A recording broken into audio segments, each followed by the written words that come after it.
On today's show, we talk about Joe Pavelski. He hit a hole-in-one in golf the other day, guys. Of course, I'm just kidding. Jason Robertson is officially back with the Dallas Stars, and we are here to talk all about that today. The kid signs a new deal with this team, and he should be back on the ice with the Stars at practice on Friday.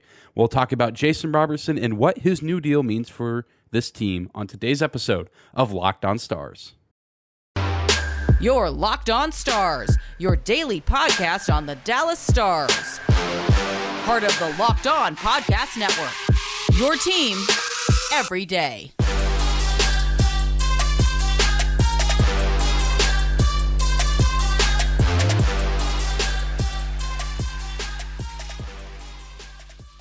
Howdy, Stars fans. Welcome back to the Locked On Stars podcast, the only daily podcast covering the Dallas Stars, part of the Locked On Podcast Network, your team every day. I'm your host, Dane Lewis, your local expert on all things Dallas Stars hockey, credentialed member of the Dallas Stars media, coming to you on this Thursday, October 6th.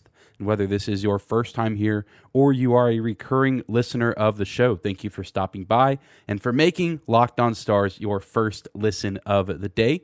Be sure to subscribe to the show on YouTube. Help us reach 1,000 subscribers by the end of 2022. You can also find and follow us on your favorite podcasting platform. We are free and available no matter where or how you choose to listen. You can also find and follow us on social media at Locked On Stars on Twitter and Instagram, as well as my personal Twitter account at Dane_Lewis.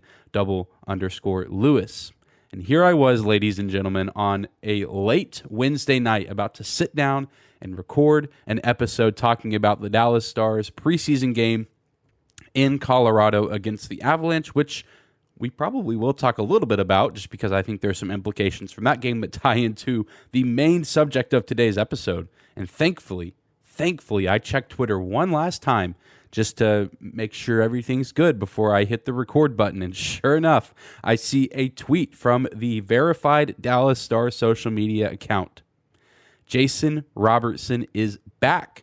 A 4-year deal worth $7.75 million AAV. It was a long road to get here. It was a stressful road to get here, but the kid is back in Dallas, and I am just thrilled and through the roof. It's late at night. It's after midnight on Wednesday, so maybe not as loud as I want to be, but if you're watching on YouTube, you can see this smile I have on my face, and hopefully my voice is conveying that I'm very pleased that this has finally happened, and it appears that Jason Robertson should be all set to be hopefully on the ice on opening night a week from now. This episode coming out on Thursday the 6th.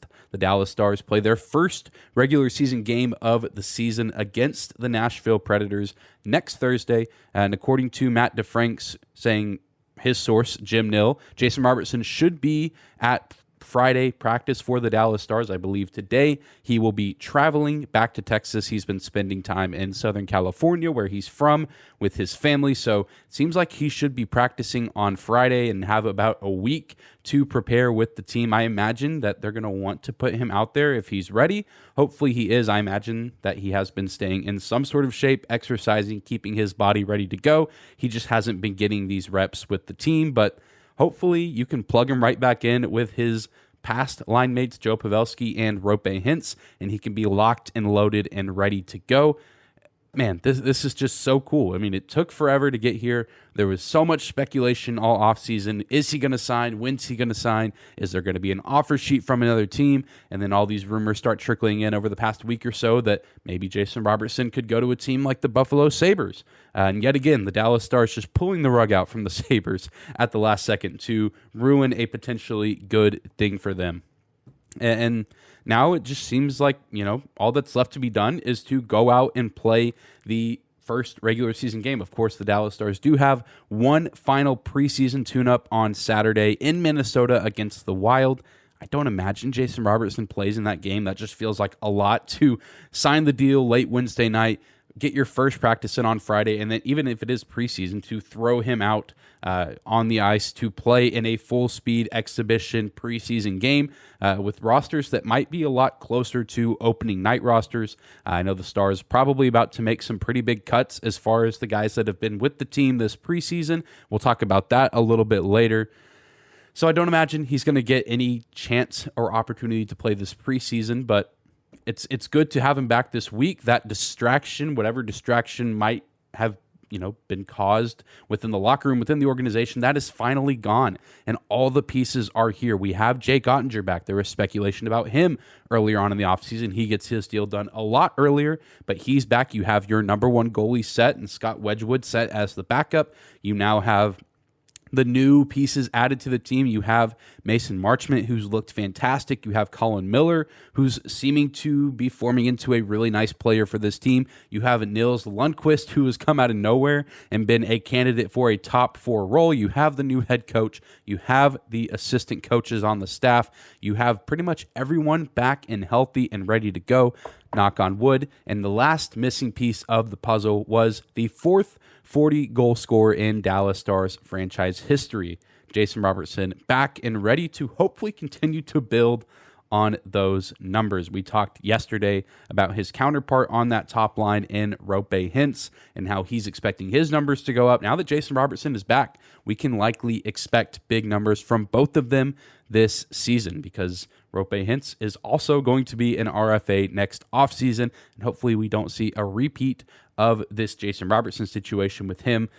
But all in all, very, very pleased with this deal. I keep saying it, but I mean, it just feels like such a relief. And I imagine you listening, you watching, feel that exact same relief as well. That now we don't have to have these questions. We don't have to have countless Stars fans tweeting at the Stars social media account, please sign Jason Robertson. Please sign Jason Robertson.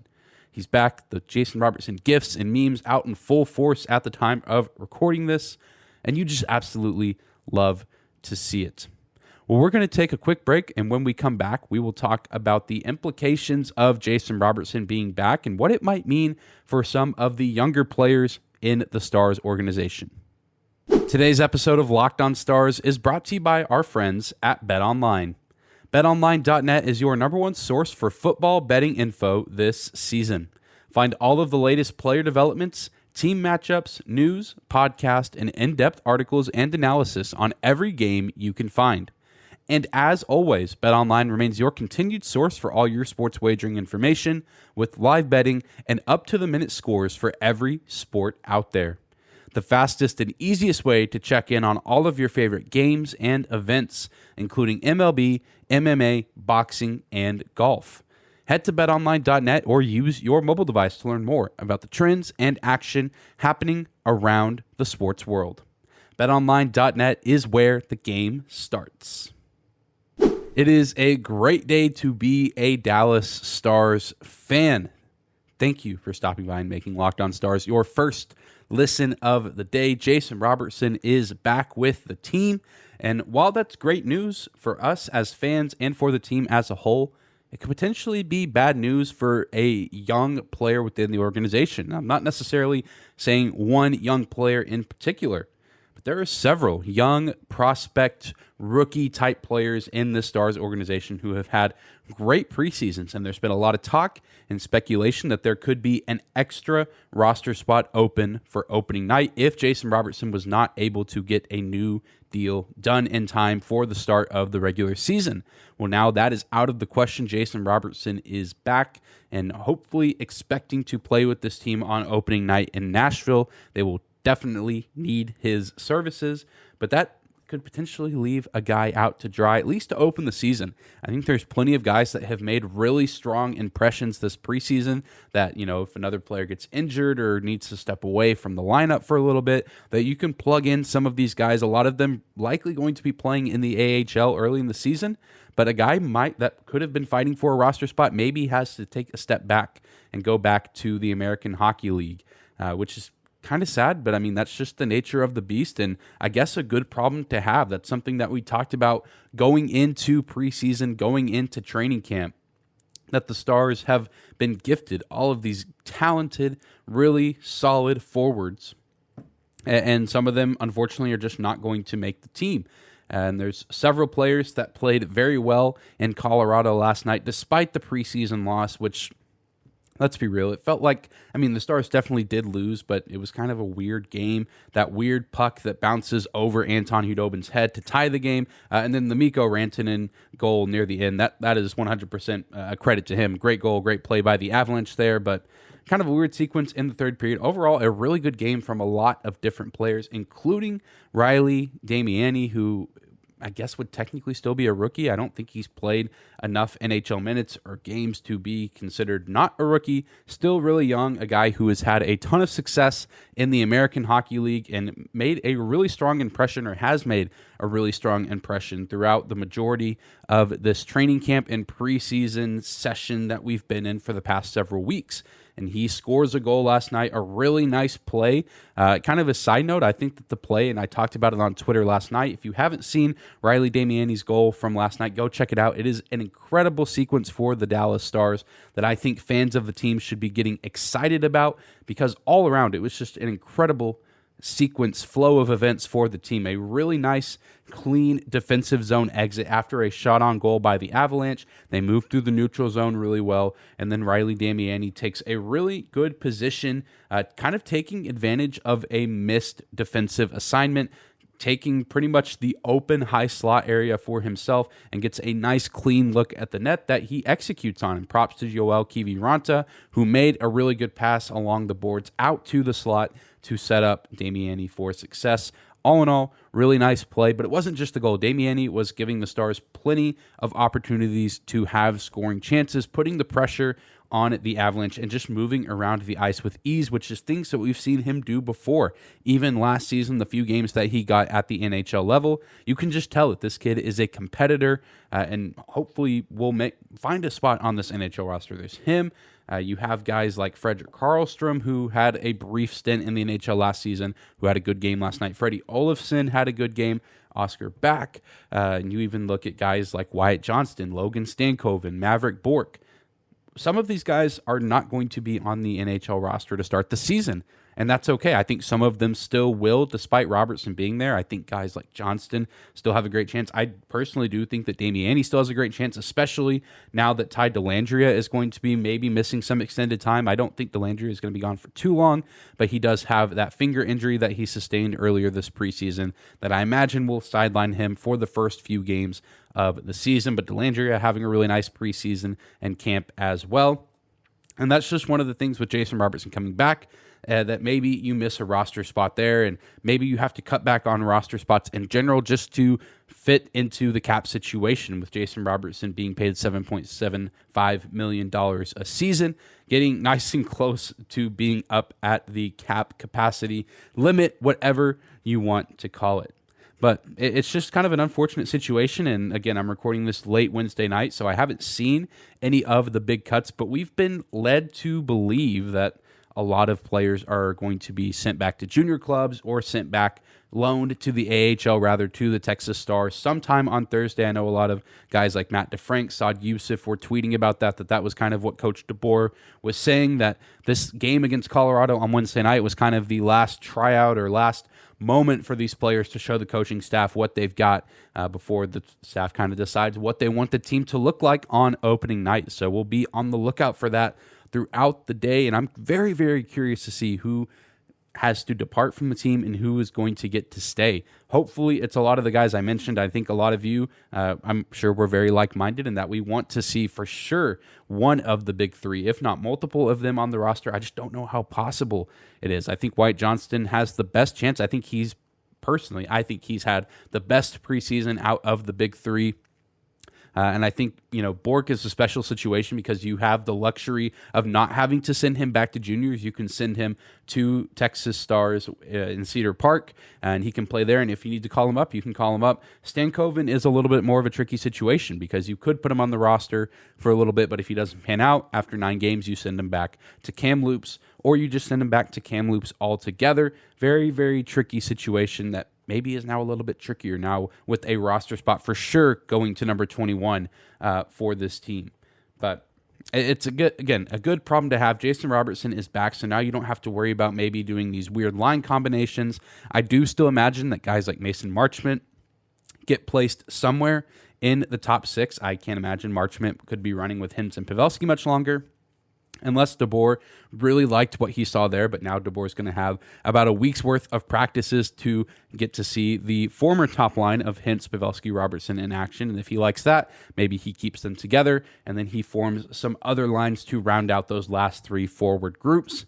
And then you don't really have to worry about the defensemen. And that's kind of the nice part, is that the defensemen have had a relatively normal preseason besides the addition of Nils Lundqvist, which that was some really good chaos to mix things up. Well, coming up next, we will take a look at the first power rankings from the Locked On Podcast Network for the season.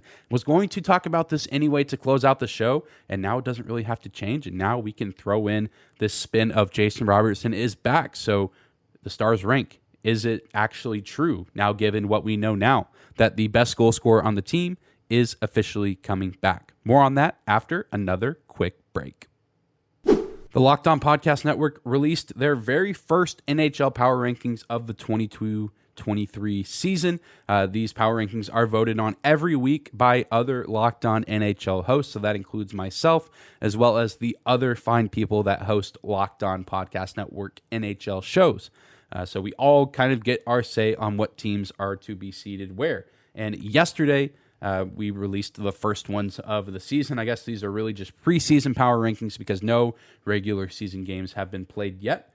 But if you look at it, things look pretty normal for the most part, I'd say. Colorado at the top. I think Tampa at number 2 makes a lot of sense. Really don't have too much of an issue with the top 10. I think that that's pretty accurate. I think the Panthers might be a little bit too low.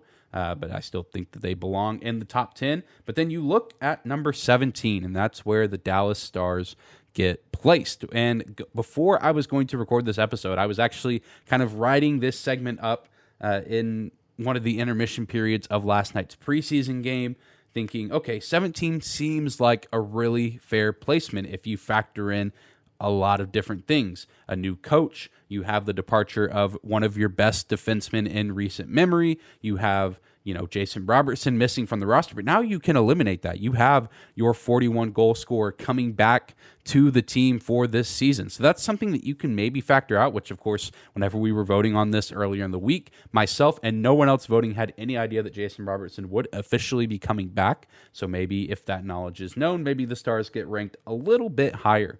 But you still also have to factor a new coach, a new system, and a few other new faces added to the team as well. Mason Marchment, Nils Lundqvist, Colin Miller, so on and so forth. I mean, there's just a lot to consider. Now, I do have a few disagreements with the listing. There are a few teams that are placed above the Stars that I think are a little too high. I think the Dallas Stars should be placed above some of the teams that are above them, especially in this middle column. I think that the Senators at 15, I think the Senators are going to be good. I think that's a little too high for the preseason. Would really actually like to see that team in action in the regular season before we go calling them a top 15 team in the league after finishing near the bottom last season. Again, they went out and mixed some great moves. I think DeBrincat, Giroux, mixed with guys like Tkachuk and Stützle that have been there. I think they're going to be a good team, and I think they're going to make some noise in that Atlantic division, but I got to see it first before I believe it. Good team. 15 is a little too high for me. I think the Bruins also fall into that category. A lot of injuries on that team right now, a lot of unknown. Former Dallas Stars head coach Jim Montgomery up there leading that team. I think that there's definitely potential with them, but 13 feels very generous given how last season ended for them, a first-round exit similar to Dallas, but also just a lot of uncertainty surrounding this team going into the year. And then the Predators as well. You guys know my thoughts on the Nashville Predators this preseason. 12 feels extremely generous for this team going into this year. Their show also does have 2 hosts. So that's one extra person above me, probably placing them a little bit higher on the preseason power rankings poll than they probably should be. Again, no disrespect to the host of that show, but 12 for the Nashville Predators feels incredibly generous. And you can maybe make arguments for the Capitals being a little bit too high. I think the Kings at 16 might actually be a little bit too low. I think the Kings are going to be a sneaky good team this season out in that Pacific Division. But the Stars at 17 overall, I think, is a fairly accurate spot. I don't think that this is like groundbreaking for them to be there. There's a lot of people that even with Robertson back don't expect them to make the playoffs, and I think they were in a similar position last year. I don't think many people expected them to make the postseason, and if they did, they were probably going to be a wild card team, which they did end up being one. But they just defied expectations all year and defied expectations even once they made the playoffs.